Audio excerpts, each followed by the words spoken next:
Jadi program yang kami usulkan yaitu program Salam, Sahabat Aman Lingkungan Aman.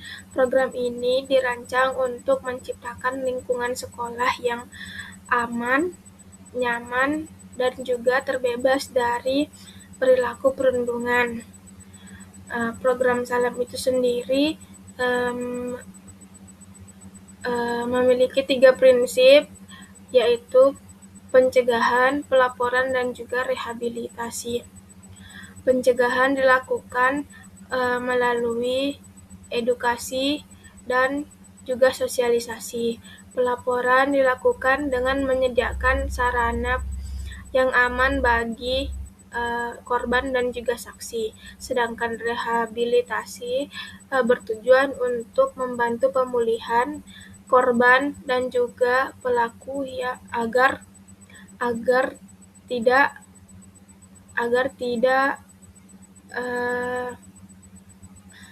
tidak mengulangi perilaku yang sama.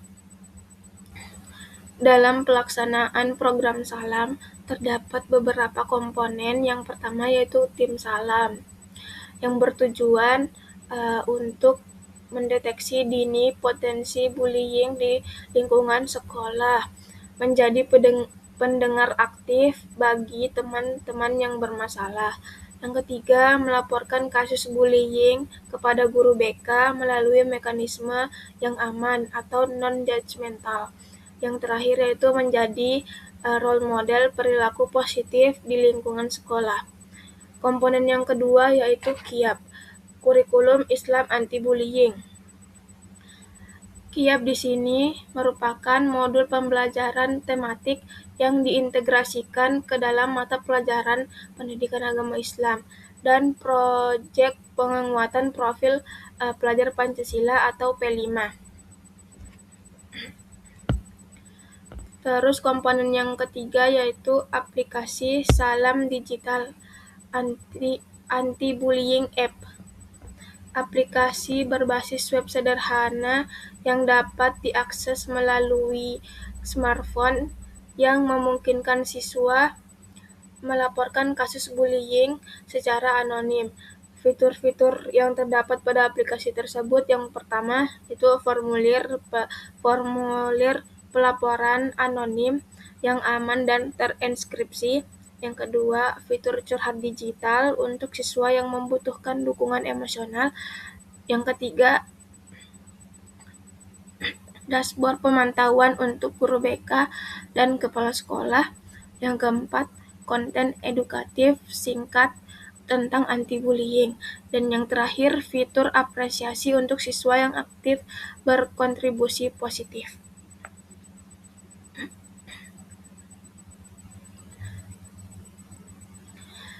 Terus komponen yang keempat yaitu program Salam Circle.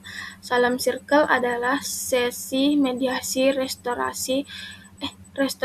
restoratif yang mempertemukan pelaku, korban, dan juga saksi dalam forum yang dipandu oleh guru BK yang terlatih. Pendekatan restoratif dipilih karena berfokus pada pemulihan hubungan dan perbaikan perilaku, bukan sekedar hukuman. Terus komponen program yang terakhir yaitu Salam Keluarga. Program ini melibatkan orang tua melalui parenting class berbasis online ataupun offline yang memberikan pemahaman tentang bullying. Baik, sekarang saya akan menjelaskan apa saja keunggulan utama dari program Salam ini. Ada 5 poin penting yang menjadi kekuatan program ini. Pertama, berbasis nilai Islam. Seluruh aturan, kegiatan, dan cara kita menyelesaikan masalah di sini semuanya berlandaskan ajaran dan nilai-nilai Islam. Tujuannya bukan cuma supaya siswa disiplin, tapi lebih utama lagi membentuk akhlak yang mulia, karakter yang baik, dan kesadaran beragama yang kuat sesuai aturan agama. Yang kedua, melibatkan siswa sebagai agen perubahan. Nah, di program ini siswa tidak cuma jadi pendengar atau penerima aturan saja, tetapi mereka dilibatkan secara aktif, diberi peran dan tanggung jawab untuk menjadi teladan, mengingatkan, dan mengajak teman-temannya berperilaku baik. Jadi, siswa belajar menjadi pemimpin dan pelaku perubahan positif di lingkungannya sendiri. Yang ketiga, menggunakan sistem pelaporan digital. Kita memanfaatkan teknologi supaya pencatatan dan pemantauan perilaku siswa jadi lebih mudah, cepat, dan rapi. Semua data tersimpan secara digital, bisa dipantau kapan saja, jelas, dan transparan. Ini memudahkan guru, sekolah, maupun orang tua untuk melihat perkembangan anak secara nyata dan akurat tanpa ribet pakai catatan manual. Yang keempat, melibatkan orang tua dan komunitas sekolah. Keberhasilan program ini tidak bisa dijalankan sendiri oleh sekolah saja. Kita membangun kerjasama dengan erat dengan orang tua dan seluruh warga sekolah. Orang tua ikut terlibat memantau dan membimbing anak di rumah supaya nilai-nilai yang diajarkan di sekolah sama dan selaras dengan kebiasaan di rumah. Komunitas sekolah juga ikut menciptakan suasana yang mendukung perilaku baik. Dan yang terakhir, fokus pada pencegahan dan pemulihan, bukan hanya hukuman. Ini poin yang paling membedakan.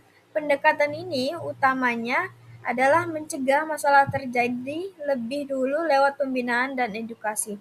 Kalau ada siswa yang melakukan kesalahan atau pelanggaran, tindakan yang diambil lebih mengutamakan perbaikan, bimbingan, dan pemulihan, agar siswa sadar dan berubah menjadi lebih baik. Hukuman itu bukan tujuan utama, tapi hanya sarana mendidik, bukan sekedar menghukum atau menjatuhkan. Jadi, intinya, program Salam ini unggul karena membentuk karakter dari dalam, melibatkan semua pihak, pakai teknologi, dan sangat mengutamakan pembinaan serta nilai agama. Selanjutnya, tahapan pelaksanaan program Salam yang dibagi menjadi 4 fase utama, yaitu fase pertama, persiapan. Ini adalah langkah awal sebelum program berjalan. Kegiatannya meliputi sosialisasi program ke seluruh warga sekolah, supaya semua paham tujuan dan manfaatnya. Terus, penyusunan modul atau panduan program berisi aturan, materi, dan cara kerja yang jelas. Selanjutnya, pembentukan tim Salam, yaitu tim khusus yang bertanggung jawab mengelola, mengawasi, dan menjalankan program ini di sekolah. Fase 2, sosialisasi. Setelah persiapan selesai, langkah berikutnya adalah penyebaran informasi lebih luas, khususnya kepada pihak utama. Melakukan sosialisasi kepada siswa dan orang tua, tujuannya supaya siswa paham apa yang harus dilakukan, dan orang tua mengerti peran serta mereka dalam mendukung program ini di rumah, sehingga ada kesamaan langkah antara sekolah dan keluarga. Fase 3, pelaksanaan. Ini adalah tahap inti di mana program berjalan nyata di lapangan. Kegiatannya meliputi yang pertama, implementasi KIAP, yaitu penerapan nilai-nilai atau indikator perilaku yang sudah ditetapkan kepada seluruh siswa. Yang kedua, operasional tim Salam, di mana tim yang sudah dibentuk bekerja memantau, membimbing, dan mendampingi siswa sehari-hari. Dan yang ketiga, aktivasi aplikasi digital, mulai menggunakan sistem pelaporan digital yang sudah disiapkan untuk mencatat dan memantau perkembangan perilaku siswa secara langsung. Selanjutnya, fase 4, evaluasi. Tahap terakhir adalah penilaian dan pengendalian agar program terus berjalan baik dan berkembang kegiatannya. Monitoring dan penyusunan laporan. Kami akan memantau terus jalannya program, melihat apa yang sudah berjalan baik, apa yang masih perlu diperbaiki, lalu menyusun laporan hasil pelaksanaan sebagai bahan pertanggungjawaban dan perbaikan ke depannya. Tahapannya berurutan dari persiapan, sosialisasi, pelaksanaan, sampai evaluasi supaya program Salam berjalan teratur, terarah, dan berhasil mencapai tujuannya. Baik, pada pembahasan kali ini kita akan membahas tentang target dampak. Dari yang kita sudah sampaikan sebelumnya, tahap pelaksanaan, maka kita akan membahas terkait dengan target dampak. Yang pertama yang bisa kita sampaikan adalah terkait dengan penurunan kasus bullying sebesar 40% dari tahun sebelumnya, yaitu target dari 47 kasus menjadi maksimal 28 kasus. Terus yang selanjutnya terbentuknya 42 siswa agen perubahan tim salam yang terlatih. Yang selanjutnya meningkatnya keberanian siswa melaporkan kasus bullying. Ini menjadikan siswa ini percaya diri, aman dan amanah. Terlaksananya 8 sesi kiap di seluruh kelas sesuai jadwal. Selanjutnya, meningkatnya kesadaran orang tua tentang pencegahan bullying.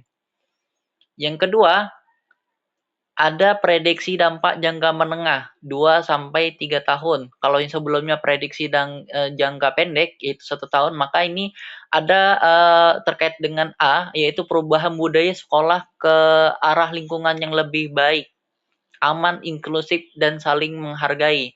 Selanjutnya, peningkatan presisi akademik siswa akibat berkurangnya gangguan psikologis dan bullying. Selanjutnya, SMPN Negeri 36 Samarinda menjadi pilot proyek anti-bullying di kota Samarinda. Selanjutnya, pengakuan dari Dinas Pendidikan sebagai sekolah ramah anak. Selanjutnya, ada strategi keberlanjutan, sustainable, yaitu yang pertama, institusionalisasi program salam dimasukkan ke dalam rencana kerja sekolah (RKS) sebagai program permanen. Selanjutnya ada regenerasi rekrutmen tim salam baru setiap tahun dari kelas 7 untuk menggantikan tim salam yang lulus.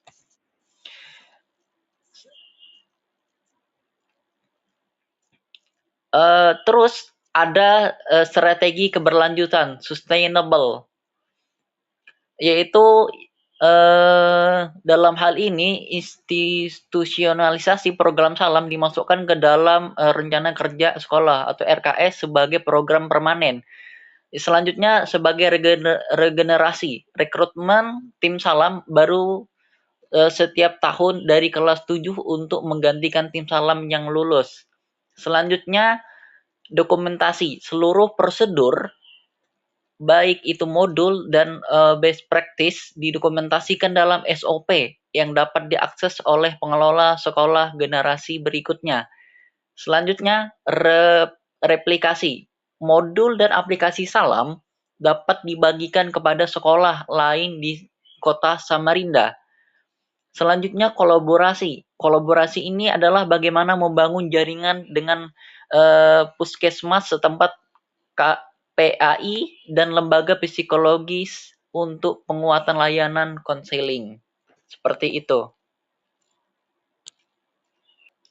Kesimpulannya adalah bullying merupakan masalah prioritas di SMPN Negeri 36 Samarinda.